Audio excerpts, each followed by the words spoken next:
Hey everyone, welcome to another video of Nameless Things. So today we're taking a look at the adventures of Tintin. This set contains the entire collection of all the Tintin comics. So for those of you who don't know, Tintin was a comic series that came out in the early 1900s. This was done by a Belgian comic cartoonist named as Georges Remy, but he penned the story as Herge, as you can see on the top of the box over here. The Tintin stories is known to be one of the best comic stories that came out in the early 20th century, and if you ask me, my personal opinion, I think they're one of the best comic books of all time because the story is so fun. So the story mainly revolves around Tintin, as you see here, who is a Belgian journalist who's always accompanied with his dog Snowy, who is very cute, very funny, and very intelligent too. And besides him, you also have popular other characters that are always paired up with him, like Captain Haddock, who cannot go on without a single drop of alcohol in his body. You have Professor Calculus, who is a bit hard of hearing and always looking towards the west. And obviously, you also have other popular characters like Nelson, who is the butler, and then you have the comic detective duo that is Thompson and Thompson. So this hard casing has all the comics, guys. This has all the 24, well, not 24, 23, because I think Tintin in Congo is the one that is missing. But barring that, this collects all the issues, including the one with the alpha art, which was an unfinished story and had more like rough sketches throughout. So this is a lot of different types of collected volumes in hard casings like this. You had a blue one, you had a yellow one with all the single big issues like they were originally printed. And guys, this was the comics that I used to read a lot when I was in school. This and Amar Katha was my go-to. I have taken these books repeatedly and kept reading them. It has some iconic stories like the one where Tintin was in China with the Blue Lotus story, and where he tracked down the drug syndicate that dealt with the whole opium issue that happened in China. You had him visiting India and the cigars of the pharaohs. You had him meeting Captain Haddock while he searched for Red Rackham's treasures. And you had him going to the moon with Professor Calculus. So many iconic stories, guys, that I have read so many times. They're all very, very fun to read, and something that if you, any of you who want to read comics but wants break from the superhero genre, this is a series that I would definitely recommend you read. The best thing about this is that this has been printed in so many languages, like about 70 different languages. There's been more than 200 million copies that's been printed. They're easily available also, guys, because these are something that will never go out of stock. So you can go to your local bookstores, go to Sapna, Landmark, Crosswood. You will find some of these issues or maybe even the entire collected volume like this over there. And trust me, this is a very good investment. You can buy it. Is a very, very fun read. Before I get further into this video, be sure to hit the like button and share this with your friends. You can subscribe to the channel and follow my Instagram page also to stay tuned for more such updates and books, guys. So taking a look at this hardcover, you have the adventure of Tintin, with Tintin being followed by Snowy over here with this nice red cover. Here you've got Tintin and you have all the titles over here. It's a bit damaged because I had this like from I think 7-8 years ago, and the first volume's pages are a bit damaged, but barring that all the others are in good conditions. Yeah, I should have taken better care of my books. But as you can see here, it has all the titles over here. You can pause the screen to take a look at all the titles and read it. You've got the same cover page over here, and when you turn it this way, you have on the spine of each book, which forms the image where Tintin is in a car along with Snowy getting to somewhere. Now I don't remember particularly which scene this is taken from or which issue this is in, but I think this is one of the few artworks or character sketches done maybe of Tintin's, and it's taken from there.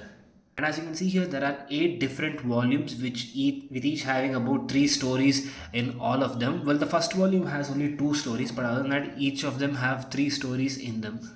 We've got the first one here with the adventures of Tintin in the land of the Soviets and Tintin in America. So the first volume contains only 2 comics, and this first one, as you can see here, is in black and white. So the first Tintin adventures was in black and white, and it didn't have the classic traits that we have in all the other stories, because again, this was the very, very beginning. So the character grew over time. So as you can see, this is the one where he went to America, and this was in color. This is volume number 2 that has Cigars of the Pharaoh, the Blue Lotus storyline that I was talking about, and the Broken Ear. The third volume here, we have the Black Island, the King of... Oh, I'm not able to read this one, but this is the Scepter storyline. And then you have the Crab with the Golden Claws. This is where Tintin first meets Captain Haddock. We have the fourth volume here, which is perhaps my most favorite volume in this whole collection. The one with the shooting star. The one where they deal with the secret of the unicorn, after the movie, which was directed by Steven Spielberg, and the search for Red Rackham's treasure. And guys, this the movie itself was very fun because the movie was actually a culmination of all the different stories, having a few of the tropes and ideas that was taken from all the different stories, combining it together. And I really hope we get a sequel where they search for the treasure underneath. Moving on to the fifth volume, we have the seven crystal balls. And actually, I forgot to mention in the previous one with the search for the Red Rackham's treasure is where they meet Professor Cuthbert Calculus, another very common and famous character we see that's commonly paired with Tintin and Snowy and with Captain Haddock as well. So these two storylines, the seven crystal balls and the prisoners of the sun, are both of the same plot line, where Professor is kidnapped by the Incas because he wears an amulet that was once from, I think, the Incas deity or an ancient ancestor. So for that they kidnap him. So Tintin and Haddock go to rescue him.